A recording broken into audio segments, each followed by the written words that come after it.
I've got questions. Yes, I will try to answer. First, we'll talk about Arzia's story, how it was, and how she became what she is today. We will do everything. I'll try to answer all the questions. I can't promise because I want people to reach out. There are people who exist like Arzia, and I'm very, very inspired by her. I'm really motivated. I'm really looking forward to what she's going to tell me. And it's literally I didn't know the whole story, so I'm just listening to it right now live. So Arzia, Hi, Faiza. yes. So we'll pick up from the same story. You were saying you got married, you came back, and I came back, and my mum wasn't very happy that I was pregnant. So then I was sort of ill throughout the pregnancy and things.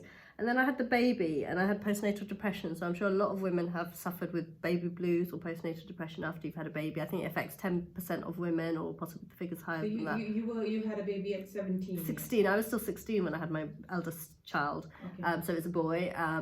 Hi, if you're listening.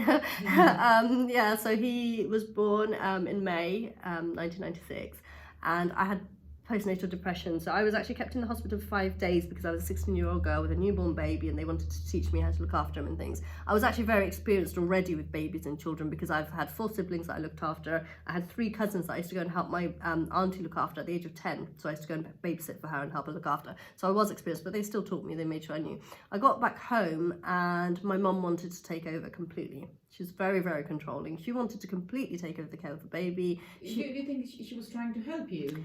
She has a way of forcing everything. So whatever she does, whatever she says, she completely forces you to do it. So it's her way or the highway. So when I was trying to look after the baby the way I was taught at the hospital, she would say, no, you need to do it this way. To the point where I would say, but that's my baby. I want to look after him the way I've been taught. But she would turn around and say to me, you don't know anything. I've raised 7 children. I know what I'm talking about. I know how to do it. You're not going to teach me what to do. To the point where she and my 2 older sisters were completely against me. So it was a daily battle, me against my mum and my 2 sisters. And around that time, we had a child psychologist that used to come to our house to... So was your husband... He was in Bangladesh still because I have to apply immigration and all this stuff, and I was 16, so it takes time. Husband wasn't there. He wasn't here. It was just me and my mum and my 2 sisters, and obviously younger brothers and sisters and my dad. So then we had a child psychologist that used to come to our house to manage my brother's behaviour, because my brother was the only brother. He was sport rotten by both my parents, and yet he would suddenly lash out, and his behaviour was completely unmanageable at times. He would break doors, he'd kick the door in. He was rebellious. He was spoilt. He was a sport brat. He didn't have any boundaries. He hadn't been taught how to behave properly. All the boundaries were for the girls. Girls, yeah, well, me mainly, it seemed like, my other sister managed to get away with everything, and she was very manipulative in the way that she got away with everything. I even helped her with her behaviour, like she would go out to meet friends and stuff like that, and male friends and stuff, and I would help her because, I loved her to bits, and she was my idol, and I wanted to follow her in her footsteps and things. So she got away with everything. On the whole, me and my sister would get up to the same things. We were just the same, and people thought we were teenagers, but I would get the beating for it. So if we wore the same thing and we wore English clothes and my mum didn't like it, I'd get beaten for it. I was more full-figured, she was more flat, so my chest would stick out more than my sister's. So I'd get beaten for wearing a top or wearing jeans or wearing whatever. How dare you do this? It's shameful. How dare you do that? It's shameful. I was stood outside at the age of 12, outside my front of the house, and the younger ones were playing, and I think I was just stood there watching them. She dragged me in and she smacked me around my face, and she said, why are you stood there? That's embarrassing. Look at the state of you. People can see your chest. And she actually indicated my chest. Look, people are watching your chest like that. How old were you at the time? 12 maybe. I remember I had this pink top that I loved to wear with jeans or something, and she humiliated me and she smacked me around my face. And that was often. It would happen all the time. Never said a word. My dad had a nervous breakdown when I was 7 anyway. He had a nervous breakdown, so he was there, but we barely noticed him. We barely spoke to him. Sometimes he was awake, sometimes he wasn't. He was just there in the background. So my mum controlled everything.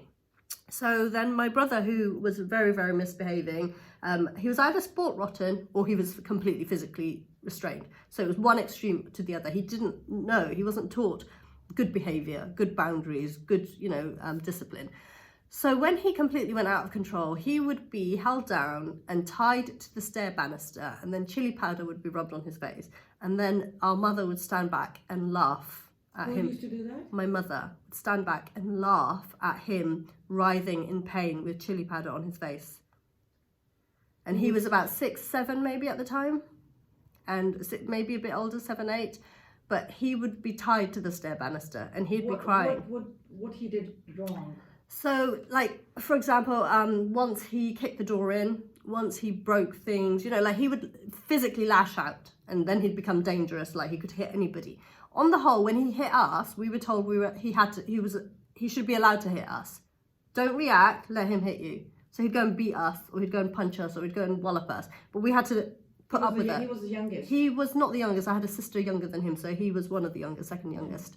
But because he was the only son amongst 6 daughters, and he was the sport one, he was loved to bits, he was allowed to get away with everything. So if he wanted to beat us, he was allowed to beat us. We had to just put up with it. But then when it became to the point where my mother could no longer manage that behaviour, she would tie him to the stair banister and rub chili powder on his face. With us, say for example myself, I was asked at the age of 8 to go and make a cup of tea for my uncle. It took too long, so about 8, 9 maybe, it took too long because I must have put too much water in the kettle. And I've got the cup ready, the saucer ready, tea leaf, sugar, everything ready, just waiting for the kettle to boil. She stormed into the kitchen, she grabbed the broomstick that was next to me, and she beat me on the floor with the broomstick. And I was rolling on the floor, the cup, the sugar, the tea leaves, everything was around me on the floor, and I was rolling around in this while she beat me with the broomstick. And I can't remember if I blacked out, because I don't remember after what happened, but I just remember being beaten on the floor. You blacked out? Possibly, because I cannot even remember getting up after that incident, going to my room, nothing. She just beat me till I blacked out. Just because the tea was late? The tea hadn't been done in time. She stormed in and said, how long does it take to make a cup of tea? And my mama, who's her youngest brother, was visiting at the time. And our mother seemed to want to show off to people how good she was as a mother, how strict she was as a mother, how controlling she was as a mother. For her to show people that she was controlling her daughters so well that they could not even step a foot out of line, that they would have to listen to everything she says or they'd get beaten black and blue. For her, that was the ultimate, you know, to have a visitor or a member of our community say, look at her, she's amazing, she's handling 7 kids on her own. How amazing is she? And the whole community think so high of my mother, that she has done so well to bring up her kids, that she has, you know, she has a husband who's unwell, she brought her kids up in poverty, you know, she never once strayed, she didn't leave her husband despite everything she was going through, and she brought those kids up on her own.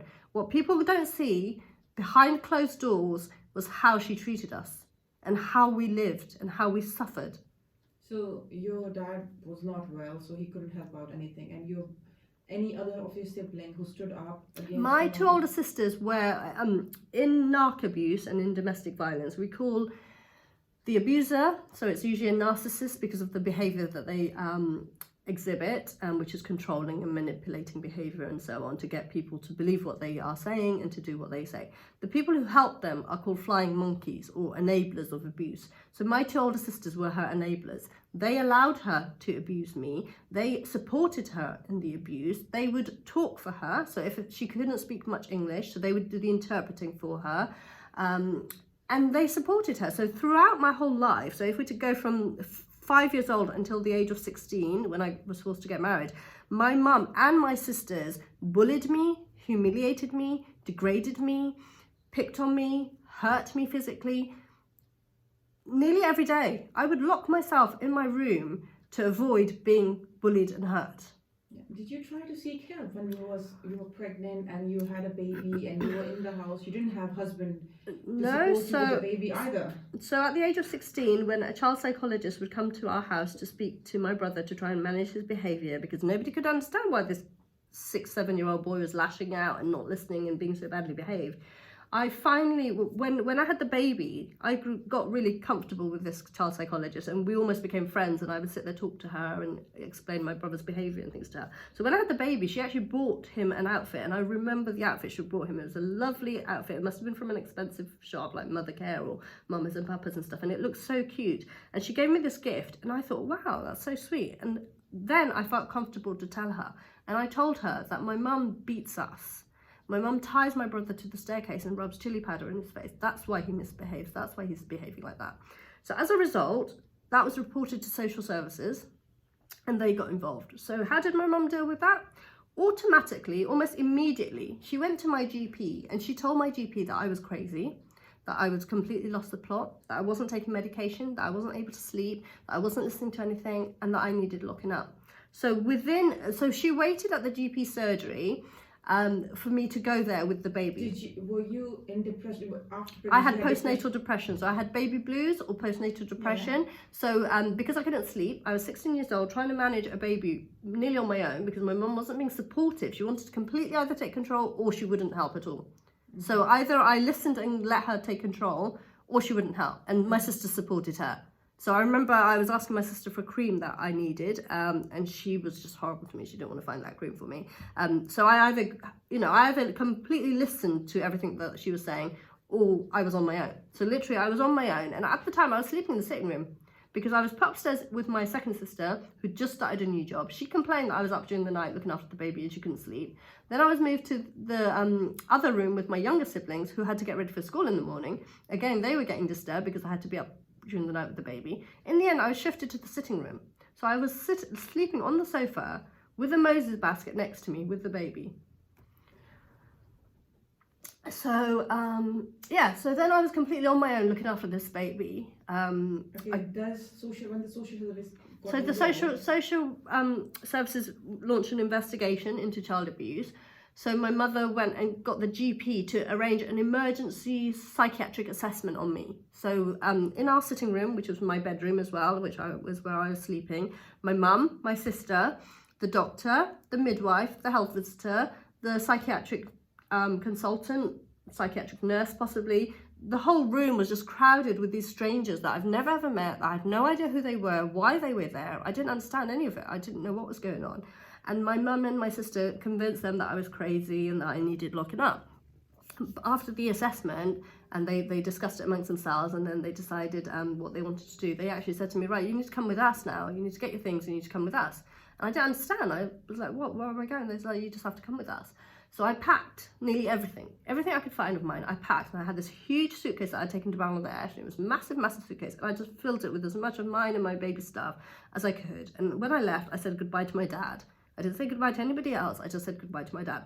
And my mum actually said behind me, why are they taking the baby? Why don't they leave the baby with us? And I turned around and said to her, it's my baby. Why would they leave the baby with you? That's my baby. I'm taking the baby with me. So the social services took you? So the psychiatric team, whoever it was, the medical team, asked me to go with them. And later, recently, about 3-4 years ago, I've read my medical notes. And in the medical notes, it says that they were so concerned about my safety and my welfare that they took me out of that house for my own benefit. Because they could see, within that 1-hour assessment, they could see that my mum and my sisters were not supporting me, that no one was supporting me in that house, and they needed to get me help and support because I was a 16-year-old girl with a newborn baby, completely on my own, with my mum and my sisters working against me, not helping me. Okay. So then we went to Marchwood Priory. I've never been to Marchwood. I'd never heard of Marchwood. I had no idea where this was. It just seemed ages away. We drove in for ages. We parked up outside this huge white building, this huge Victorian-looking building, and I love the Victorian era. I love the clothing, the buildings and everything. So I was really impressed by this building. And they showed me a ballroom there. You knew where you were going? I didn't. Nobody explained to me. Nobody told me what was happening. I had no idea where I was going, why I was going, what was happening. So I was taken to Marchwood Priory, and I was given my own room with the bathroom, and they said, right, you're going to be in the mother and baby unit here, and you're going to be here with your baby. Later it's explained that I had actually been placed under a mental health act of 28 days sectioning, so you have to stay there for 28 days, and you get reviewed, and you get checked whether it's okay or not. But apparently at the time that was the only bed that was available that they could take me for a mother and baby unit. All the other mother and baby units were taken, so that was the only place. And because I was suffering with postnatal depression, they would need to give me antidepressants, so they needed somewhere where they could administer antidepressants. It's traumatizing. You go and you get married to a stranger, you come back, you get pregnant, your hormones change, then you have a baby. And there are so many women out there who haven't been through trauma, who haven't been forced to get married, who haven't been beaten, and they will still suffer with postnatal depression. It is so common because after a baby, you have all these hormones running through you, and then you're not sleeping, you're not able to sleep, you're not able to rest. Literally on the hour, you are looking after this baby 24/7. You know, you need as much help and support as you can.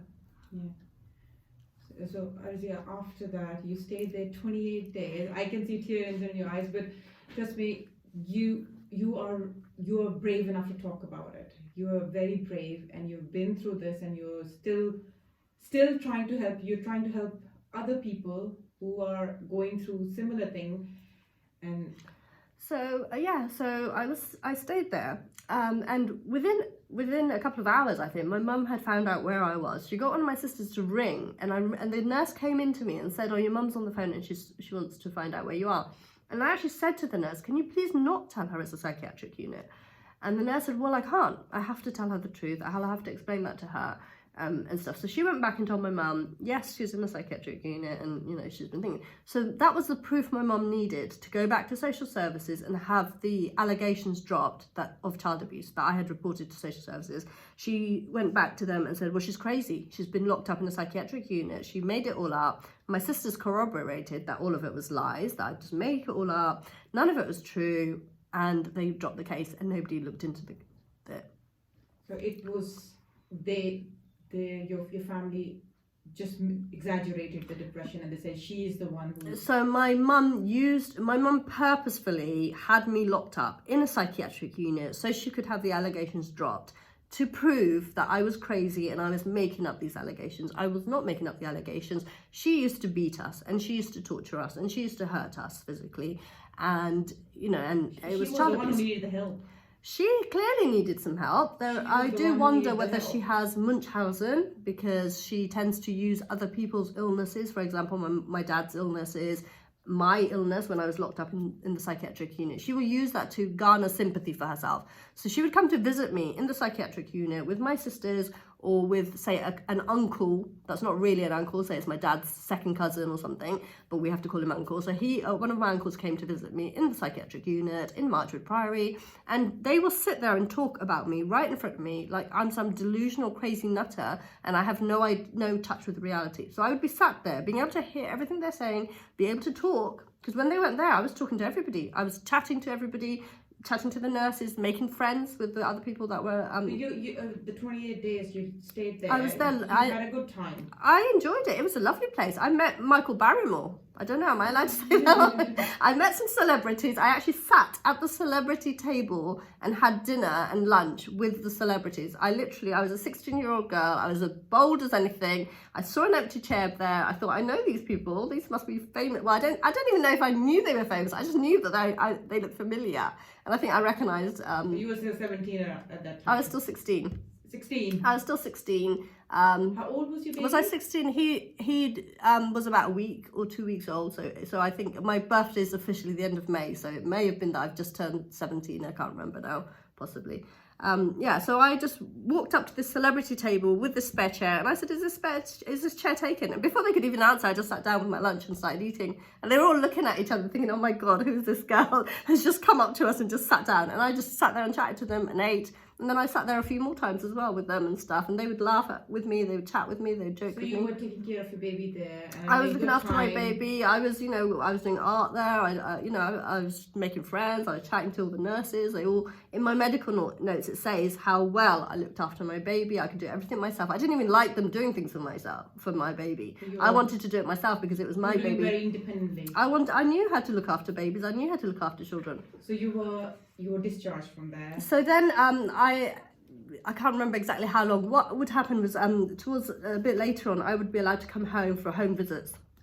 When I came home a couple of times, they would talk about me in front of me like I was a delusional nutcase. So I'd be stood in the kitchen, and they'd be talking amongst themselves about me. Talking about like what? What about? Just it's almost like like when you have like a little child.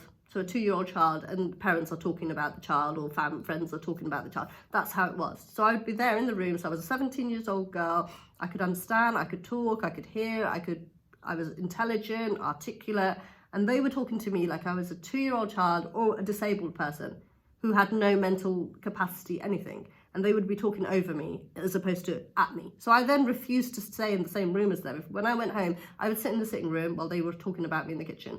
So when everything was going this way, and you were having baby and suffering right off the baby like that, you were in contact with your husband? I Was he yeah, aware of this? he And- was told, he apparently, or from what I understood from the conversations afterwards, that he and his family were told that I'd completely gone crazy and they had to have me locked up because I was completely crazy. So afterwards, my in-laws actually made some comments about me going crazy, about me being locked up, and they made sarcastic comments at me about it and things. Yeah, but I just want to know, like, when your husband, when he came. Okay, so my husband was over abusive narc, who almost from the minute he came here was very controlling, very abusive. After you were discharged, okay. So after I was discharged from the hospital, I then, so this was possibly July, then I started college. Did I start college? I've lost track of what happened then. At some point, my husband, by August next year, so after a year, so my son was a year old, I had started working. I used to work in the pharmacy at the end of my road. So a lot of people know me from the chemist. I'm the chemist girl. Most of the people around here still remember me as the chemist girl because I worked in that pharmacy for a couple of years. So I worked in the pharmacy, and then I applied for my husband to come over, and he came over by August the following year, 1997. He was here. At which point then I started college in September. So I went back to college for 2 years, and I would take my son with me to the college nursery, drop him there, pick him up after I've been to my classes, doing homework. I would be sat at home doing my homework while my son was sat with me drawing, colouring and things like that. So I put myself through college for 2 years. I did A-level psychology. That's a good step. I did A-level psychology, and I did a GMVQ advanced health and social care. And on my actual course, I remember one of my professors once asked a maths question, which was quite a simple maths question because I was a top A student in maths. I loved maths. That was my favourite subject. And it was a simple question like, what's 2 add 3 times 4? Something like that. But it was the times bit that nobody else knew. And everybody else on my course, they had no idea that when you have a multiplication with an add, you have to do the multiplication bit first and then you do the add. Yeah. But nobody else knew that. And when he asked for the answer, I was the only one that put my hand up and said 13, which was the right answer. He took me aside. He said, "What are you doing on this course? You should be doing A-levels." And I said, "I enjoy it. That's what I want to do." He said, "You need to go to university and you need to do A-levels and you need to qualify in something because you are too good to be on this course." And I excelled. I got a distinction in advanced GMVQ health and social care. And that's an achievement. Well, what I think these days is I think back to my life, and I think if I had had supportive parents and if I had had a cushy life without abuse, where would I be? Because even with everything that was going on at home, I was being bullied at school non-stop. Everywhere I went, I was being bullied. Even on the streets, there were kids who would bully and pick me on the streets and laugh at me and poke fun at me. And still, I got 2 A stars, 7 A's and 3 B's. And then I got psychology A-level and an advanced GMVQ health and social care distinction. And that's while raising a 2-year-old child, while having domestic violence at home from my husband, while my mum and my sisters were still controlling me because they then used my admission to Marchwood Priory for the rest of my life. They controlled me. Everything I said, everything I did, every time I tried to take a decision, "You're crazy. You don't know what you're talking about. You can't make that decision. You don't know what's best for your family. You don't know what's best for yourself."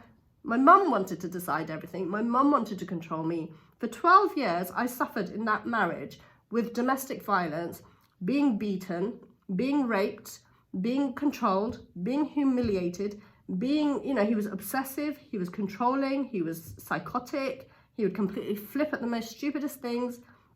He smashed a juice bottle at me for the most stupidest things. I have no idea what it was for, to the point that, and then he beat me, and then he raped me, and then he took my son to bed without allowing him to eat his lunch. It was lunchtime, I was feeding him his lunch, and he took him to bed. He wasn't able to eat his lunch.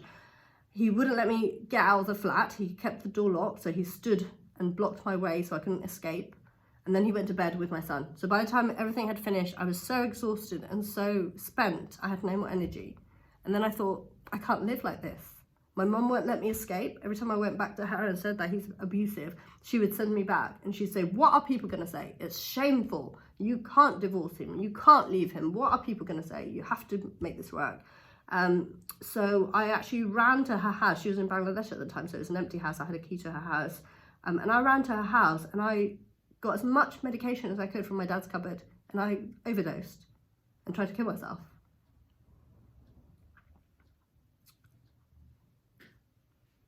And then and I wrote letters to my sisters and said, look after my son and tell him I love him. So how old were you at that time? 20. And it was pretty bad because it was just a complete mix, a cocktail of psychotic drugs and all sorts. It was really strong drugs, to the point where I became an invalid. So they admitted me to hospital, they pumped my tummy, they managed to get the medication out of me, and then they discharged me. And when I got home, I couldn't even talk. I was laid on the sofa like a vegetable for days. I could not talk. I could hear people. I could see what was going on. I saw visitors come. A friend of my sister that lived down the road, she came and visited, and I was sat there like a vegetable, dribbling, because I couldn't even talk. So then they had to call the doctor out again. She gave me an injection or something to counteract the effects of the medication, because it's almost like you put poison into your body, so they have to give you an antidote to counteract that medication.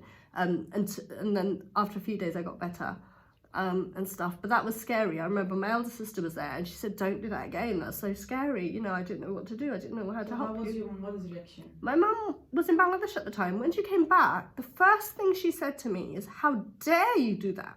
How could you embarrass me like that? Did you not think about what people would say when you did that? How could you humiliate me like that? How am I going to show my face to the community now because you've done that? She didn't care that her daughter wanted to kill herself because she couldn't live